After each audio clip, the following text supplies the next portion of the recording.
Standard 10 Geometry. So, my dear students, let's start the first exercise of geometry first lesson. हमने first exercise के लिए जो काफ़ी जितना ज़रूरत है उतना एक्सप्लेनेशन कर चुके हैं. इंट्रोडक्शन हो गया हुआ है, बेस और हाइट वगैरह पहचान लिया और जो 2-3 प्रॉपर्टीज भी पढ़े. ठीक है, इस जो जितने भी प्रॉपर्टी हमने पढ़े उस बेसिस में हम 1.1 प्रैक्टिस सेट करने जा रहे हैं. So my dear students, the first question given in the exercise is base of a triangle is 9 and height is 5. एक ट्रायंगल का बेस कितना दिया हुआ है? 9. ट्रायंगल सपोज ऐसा है तो इसको अगर बेस मान लिया तो ये हाइट हो जाता है, बराबर है. तो बेस कितना दिया है? 9 और हाइट दिया हुआ है 5. एक ट्रायंगल का बेस ऑफ अनदर ट्रायंगल, दूसरा एक ट्रायंगल का बेस इज 10.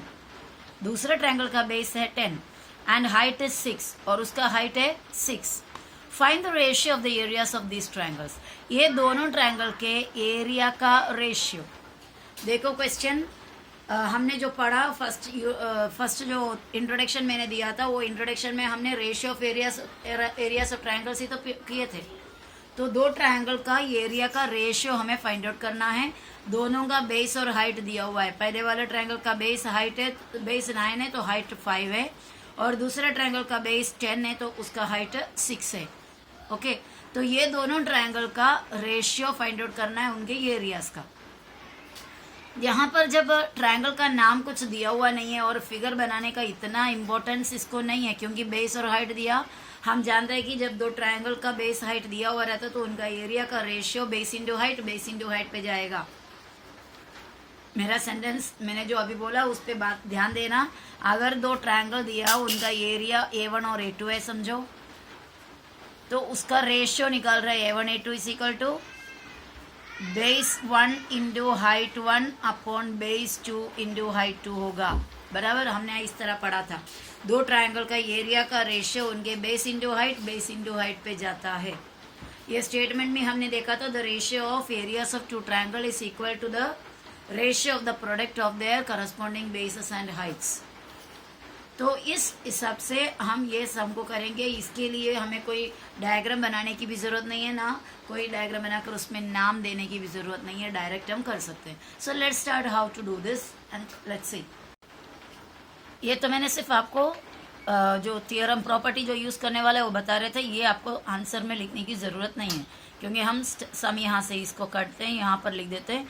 सम यहाँ पर हम क्या स्टार्ट कर लेंगे, ठीक है. तो पहले हम एज्यूम करेंगे पहला वाला ट्रायंगल का बेस B1 रहने दो, हाइट H1 रहने दो और एरिया A1 रहने दो. और दूसरा ट्रायंगल का बेस B2 रहने दो, हाइट H2 रहने दो और एरिया A2 रहने दो. ये हमें एज्यूम करना है. तो हमारा असम्पशन इस तरह है, let the base height and area of one triangle B1, पहला B1, height next H1 and area A1 respectively. क्यों डालते हैं यहाँ पर? लाइन से, यानी यहाँ पे जिस लाइन से मैंने नाम लिया उस लाइन से उसका सिंबल है वो बताने के लिए. रेस्पेक्टिवली का यहाँ पर मीनिंग होता है क्रमानुसार, यानी ये line wise. So base B1, height H1, area A1 ऐसा रहने दो पहला ट्रायंगल का. ओके, अभी दूसरा ट्रायंगल का भी लिखेंगे तो हम लिखे ये पूरे वैसे की वैसा नहीं लिखेंगे. एंड दोस ऑफ द, यानी दैट ऑफ द लिखेंगे तो भी चलेगा. And that of another triangle भी, अनदर ट्रायंगल दूसरा ट्रायंगल का भी देखना है, एज्यूम करना है. रहने दो बी, मतलब यहाँ पे रहने दो. And that of the another triangle भी B2, H2 एंड A2. इस तरह हमने एज्यूम किया. ओके, तो अभी बाकी कुछ हमें इतना लंबा चौड़ा बार बार लिखना नहीं पड़ेगा. जहाँ पे बेस है वहाँ पे हम B1 डालेंगे, अगर दूसरा ट्रायंगल का है तो B2 डालेंगे इस तरह. तो देयरफॉर यहाँ पे B1 यानी पहला ट्रायंगल का और H1, ओके, और ये A1 हमें पता नहीं, A1 हमें फाइंड आउट करना पड़ेगा, वो रहने दो फिलहाल. तो इसका वैल्यूज हमें लिख. तो पहला ट्रायंगल का बेस B1 कितना था? बेस पहले वाले का बेस 9 था, बराबर. 9 दिया हुआ है. हाइट उसका कितना दिया हुआ है? 5. और दूसरा वाला ट्रायंगल का एंड डालते हैं यहाँ पे दूसरा वाला ट्रायंगल का B2 हो गया, B2 कितना है 10 और H2 6। तो अभी हम देयरफॉर डालेंगे, पर वो थियरम जो प्रॉपर्टी है वो लिखेंगे तो बेटर रहेगा। क्या है वो property? The ratio of areas of two triangles is equal to the ratio of the product of their corresponding bases and height. तो फिलहाल मैं डायरेक्ट ही करने जा रही हूँ। A1/A2 is equal to B1 into H1 upon B2 into H2। A1/A2 is equal to B1 into H1 upon B2 into H2। वो एक statement आप लिखेंगे तो बेटर है, बहुत सही रहेगा। वो स्टेटमेंट क्या है मैं यहाँ पर लिख देती हूँ फिर भी। क्या है? The ratio of areas of two triangles, the ratio of areas of two triangles is equal to the ratio of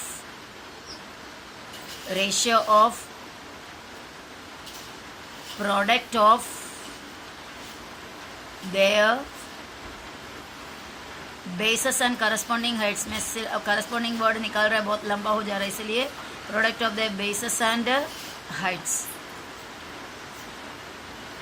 okay, तो इस तरह वो स्टेटमेंट पूरा हो जाता है। तो ये पूरे स्टेटमेंट को हमने शॉर्ट में लिखा है A1/A2 is equal to B1 into H1 upon B2 into H2। तो जो समझ में आ रहा है तो अभी यहाँ पे इस इक्वल टू डाले, A1/A2 इधर ही रहने दो, नहीं तो आप नीचे उतार के लिख सकते हो, no issue. A1/A2 is equal to B1 के जगह में क्या डालोगे हम 9 इंटू H1 के जगह हम डालेंगे 5, B2 के जगह 10 और H2 के जगह 6। इसे काटना तो बहुत आसान है, हम कटिंग करते हैं। चलो मैं साइड में लेकर जाके इसका कटिंग कर लेती हूँ। साइड में ये साइड में कुछ काम नहीं होना चाहिए। आप जब ज्योमेट्री का इस तरह सम करते हैं तो उसका कैलकुलेशन अलग कहीं करो। ये जो एरिया है यहाँ पे नहीं करना, पर यहाँ पर दूसरा मेरे पास प्लेस नहीं है तो मैं इसका कटिंग कर लेती हूँ, नहीं तो फिर आपको कटिंग करने के लिए दूसरा जगह में दिखाती हूँ। ओके, तो यहाँ पर मैंने कटिंग करने के लिए सेपरेट लिख दिया। ये दोनों देखो 3 के टेबल में जाता है, 3 2 6 और 3 3 9, और ये जाता है दोनों 5 के टेबल में, 5 1 5 और 5 2 10, 3 1 3 आंसर यहाँ पे आया और 2 2 4 आंसर नीचे आया। आंसर हुआ 3/4। इसको रेशियो में लिखना है तो 3:4 लिख सकते हैं। तो हमें मिला A1/A2 इज इक्वल टू क्या मिला है? ऊपर मिला था हमें 3 और नीचे मिला था 4, 3/4। तो हमारा फाइनल आंसर हम लिखेंगे therefore ratio of areas of given triangles, दिया हुआ 2 triangle. Okay, ratio of areas of given triangles is 3:4, is 3:4। Ratio of areas of given triangles is 3:4। तो ये था हमारा फर्स्ट सम। तो चलो बच्चों हम लोग सेकेंड सम में कर जाते हैं। इन फिगर यानी बाजू में दिया हुआ फिगर में ये वाला देखो एक फिगर बना दिया हुआ है। इस फिगर में BC perpendicular to AB, BC ये देखो BC है वो AB को परपेंडिकुलर है। BC या CB दोनों उल्टा भी पढ़ सकते हैं, BC पढ़ो या CB। BC परपेंडिकुलर है किसको? AB को। इसका मतलब BC हाइट है तो ये भी बेस है, या ये भी हाइट है तो BC बेस है। कोई भी 2 साइड एक दूसरे को परपेंडिकुलर है। यहाँ पर तो साइड में 90 डिग्री ट्रायंगल है तो कोई भी एक को बेस और कोई भी एक को हाइट मान सकते। ओके, ये एक राइट एंगल ट्रायंगल है, इसलिए हम हाइपोटेन्यूज छोड़ के बाकी दोनों साइड में से किसी को भी बेस और किसी को भी हाइट मान सकते हैं। इसी तरह नीचे का ये जो ट्रायंगल है ये भी देखो, ये भी एक राइट एंगल ट्रायंगल है। दिख रहा है आपको? ये ABD जो ट्रायंगल है वो भी एक राइट एंगल ट्रायंगल है। तो उसमें भी हाइपोटेन्यूज यानी सबसे बड़ा साइड को हाइपोटेन्यूज बोलते हैं, आप जानते हैं। हाइपोटेन्यूज छोड़ के बाकी दोनों साइड में किसी को भी बेस मानो। अगर इसको बेस मानेंगे AD को तो ये AB उसका हाइट होगा, AB को बेस मानोगे तो AD उसका हाइट होगा। ओके, तो हम क्या किए, अब ये एक ट्रायंगल ले रहा है, ये ट्रायंगल का बेस इसको माना AB को और हाइट BC को माना। तो उसी तरह सेम, क्योंकि हम अभी आपके दिमाग में सवाल आ जाएंगी, अगर इसमें बेस AB को माना, इसमें बेस AD को मानेंगे तो चलेगा क्या? चलेगा जरूर, लेकिन हमारा ये सम में काम नहीं आएगा। क्यों नहीं आएगा? क्योंकि हमने जो प्रॉपर्टी सीखे हैं, 3 प्रॉपर्टी हमने ऑलरेडी 3 नहीं 4 प्रॉपर्टी सीखे हैं। एक बेस इंटू हाइट वाला, और दूसरा बेसिस अगर इक्वल है तो हाइट के हिसाब से रेशियो रहेगा एरिया का, और दूसरा हाइट इक्वल है तो बेस के हिसाब से एरिया का रेशियो रहेगा, और बेस और हाइट दोनों इक्वल है तो रेशियो एरिया का दोनों ट्रायंगल का एरिया दोनों इक्वल रहेगा, यानी उनका रेशियो 1:1 रहेगा। ये इतना 4 प्रॉपर्टी हमने देखे। तो इनमें किसी में भी एक प्रॉपर्टी में बैठने लायक कोई बेस और हाइट हमें सेलेक्ट करना है। ऐसा नहीं कि कोई भी बेस मान लो, कोई भी हाइट मान लो, ऐसा नहीं। हमारा कौन सा प्रॉपर्टी में सूटेबल हो रहा है, कोई ना कोई एक प्रॉपर्टी में सूटेबल होने के जैसा हम बेस और हाइट लेंगे। तो इसके लिए मैं क्या कर रही हूँ, ये वाला जो ट्रायंगल है इसका बेस को ए भी माना और हाइट को सी भी माना, और ए डी भी जो ट्रायंगल है उसका भी बेस को मैंने ये भी माना, यानी दोनों ट्रायंगल का बेस सेम माना, हाइट फिर अलग अलग हुआ। यानी ये 2 ट्रायंगल ऐसा ट्रायंगल्स है जिनका बेसिस सेम है और हाइट डिफरेंट है। अभी आप जानते हैं 2 बेसिस अगर ट्रायंगल का सेम है तो उनके एरिया का रेशियो किस पे जाएगा, उनके हाइट पे जाएगा। बच्चा ये सेंटेंस को ध्यान देना, मैंने क्या बोला। अगर 2 ट्रायंगल का बेसिस अगर सेम है तो उनके रेशियो, उनके एरिया के रेशियो उनके हाइट के हिसाब से जाएगा। बेसिस सेम तो एरिया का ratio height by height, height same area का रेशियो बेस बाय बेस। ये एक चीज को ध्यान देना है। बेस सेम एरिया का ratio height by height, height same area का रेशियो बेस बाय बेस। कोई भी सेम नहीं तो एरिया का ratio base into height by base into height. अगर दोनों सेम है, बेस भी सेम है, हाइट भी सेम है, तो एरिया ऑल्सो सेम, रेशियो हो गया 1:1। ओके, इतने चीज को अच्छा से दिमाग में डालना। तो हमारे यहाँ पर हमने बेस सेम देखा, इसके लिए हाइट पे जाएगा एरिया का रेशियो। चलो हम फिर उसके बाद ये इतना समझ के होने के बाद, ऐसा नहीं देखो आपको क्वेश्चन आपके सामने, फिगर आपके सामने, जल्दी से हरी अप करके आंसर स्टार्ट करने मत जाना। पहले थोड़ा पहचान लेना, क्वेश्चन को समझ लेना, फिगर को देख लेना। ओके, और आपको किस मेथड से करना है या क्या प्रॉपर्टी इस्तेमाल करना है ये पूरा जरा समझ कर पहले लेना। एक आइडिया मिलने के बाद आप सम स्टार्ट करना। Without any idea, without any management, don't start the sum. आप सम स्टार्ट करोगे और आपको कोई आइडिया नहीं, आधे में या थोड़े में ही जाकर अटक जाओगे। कोई भी काम प्लान करके करते हैं। तो मेनली हमें यहाँ पर, even if in other subjects also, आप एग्जाम लिखने जा रहे हैं, there should be a proper management. आपके हाथ में पेपर मिलने के बाद आप देखेंगे हाँ ये मैं कर सकता हूँ, इतने के लिए मुझे डाउट है तो इसके लिए मुझे रखना चाहिए थोड़ा स्पेस, और उसके बाद आगे जाना चाहिए। मुझे मेरा टाइम, इतना टाइम ये सेक्शन के लिए देना चाहिए, ये सेक्शन के लिए इतना टाइम देना चाहिए, मेरे पास इतना टाइम बचना चाहिए मैं, ताकि रीचेक करूँ मेरा आंसर्स राइट है कि नहीं है। तो ये सब प्रॉपर मैनेजमेंट से जो बच्चा अपना काम करते हैं तो उनको फिर बाद में आगे जाकर पछताने की जरूरत नहीं पड़ती। ओके, चलो हम स्टार्ट करते हैं। हमारा पूरा प्लान हो गया यहाँ पे क्या करना है करके, तो हमारा सोल्यूशन है, स्टार्ट करते हैं। ये देखो, जस्ट मैंने एक इंट्रोडक्शन के लिए लिखा है, इन ट्रायंगल एबीसी जो हमारा क्वेश्चन में हमें दिया हुआ है, ट्रायंगल एबीसी में, एबीसी ट्रायंगल में ये वाला है BC is perpendicular to AB, ये हमें दिया है क्वेश्चन में। इसके लिए साइड में मैंने गिवन करके लिखा, दोनों पॉइंट दिया हुआ है, इसके लिए एक ब्रेस ब्रैकेट डाल के एक साथ गिवन लिखा। इन ट्रायंगल एबीडी यानी नीचे जो दिख रहा है वो ट्रायंगल में सेगमेंट एडी, ये वाला सेगमेंट किसको परपेंडिकुलर है, ए बी को। ये एक्चुअली इतना दिया हुआ है और ज़्यादा इम्पोर्टेंट नहीं है ये लिखना। अगर आप स्किप करना चाहे तो ये एक स्टेप स्किप भी कर सकते हो। तो उसका ये पॉइंट को मैंने 1 डाला। मैं एक्चुअली पॉइंट वाइज लिखने का मेरा हैबिट रहता है, ताकि इधर जाके पॉइंट बीच बीच में ना डाले, इधर ही कंटिन्यू पॉइंट डालते डालते लिखेंगे। तो क्या होगा, हमको जब भी कोई ज़रूरत पड़ेगा कोई पॉइंट का सहारे का, तो हम ऊपर देखेंगे कौन सा वाला पॉइंट है, रीजन में वो पॉइंट लिख सकते हैं।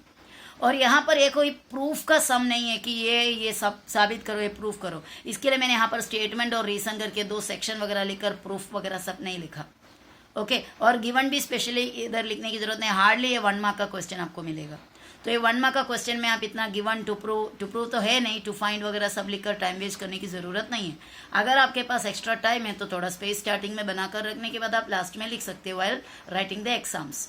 ओके, तो सेकंड पॉइंट अभी मैं यहाँ पर स्टार्ट करने जा रही हूँ। ये ट्रायंगल के और ये ट्रायंगल के मैं इधर जो कॉमन है, जो पहचान कराने वाली हूँ, कॉमन क्या चीज़ है, दोनों का बेस कॉमन है। तो मैं लिखने जा रही हूँ triangle A B C and triangle A B D, दोनों ट्रायंगल को है दोनों ट्रायंगल को है क्या, same base, have same base. कौन है उनका same base, A B. Okay, triangle A B C और ट्रायंगल ए बी, सॉरी दूसरा बार भी सी लिखा, A B D. Triangle A B C और triangle A B D have same base A B, दोनों का बेस सेम है। और ये बेस का नाम भी लिख दिया ए बी इतना कंपलसरी नहीं है, सेम बेस तक लिखा तो भी चलेगा।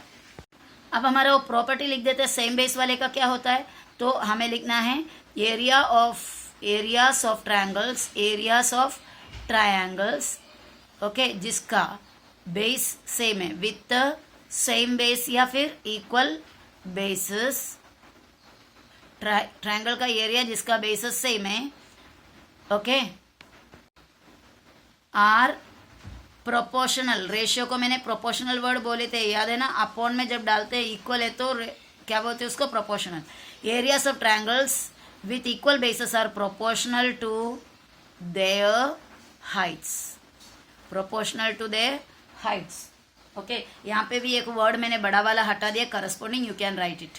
करस्पॉन्डिंग हाइट बोलेंगे तो उस बेस से जुड़े हुए हाइट, एक्चुअली वो करस्पॉन्डिंग वर्ड डालेंगे तो ज़्यादा परफेक्ट हो जाएगा sentence. Areas of triangles with equal bases are proportional to their heights. तो ये प्रॉपर्टी हम लिखने के बाद हम लिख सकते हैं therefore A1 area of triangle ABC, okay, area of triangle ABC upon area of triangle, दूसरा कौन है, ABD, area of triangle ABC upon area of triangle ABD is equal to, दोनों का बेस को छोड़ देंगे, किस पे जाएगा, हाइट, क्योंकि बेस सेम है। इसका हाइट कौन सा है, BC, और ABD का हाइट है AD। आप उल्टा भी हाइट बोल सकते हैं, नॉर्मली हाइट को यहाँ से बोला जाता है CB, ये जो हाइट का फुट होता है मैंने आपको पहले भी बताया था, तो एंड में से फुट पे आना बेटर रहता है नाम, CB और इसका DA, लेकिन यहाँ पे हमने BCAD लिख दिया है क्योंकि क्वेश्चन में भी वैसे ही दिया हुआ था नाम इसके लिए, ठीक है। तो ये इतना हमने लिखा, और इस इक्वल टू इधर से ये बार बार रिपीट करने की जरूरत नहीं है। लेफ्ट हैंड साइड में क्या दिया हुआ है, area of triangle ABC upon area of triangle ABD, इसको बार बार रिपीट करने की जरूरत नहीं है, आप यहाँ पर इक्वल डाल सकते हो।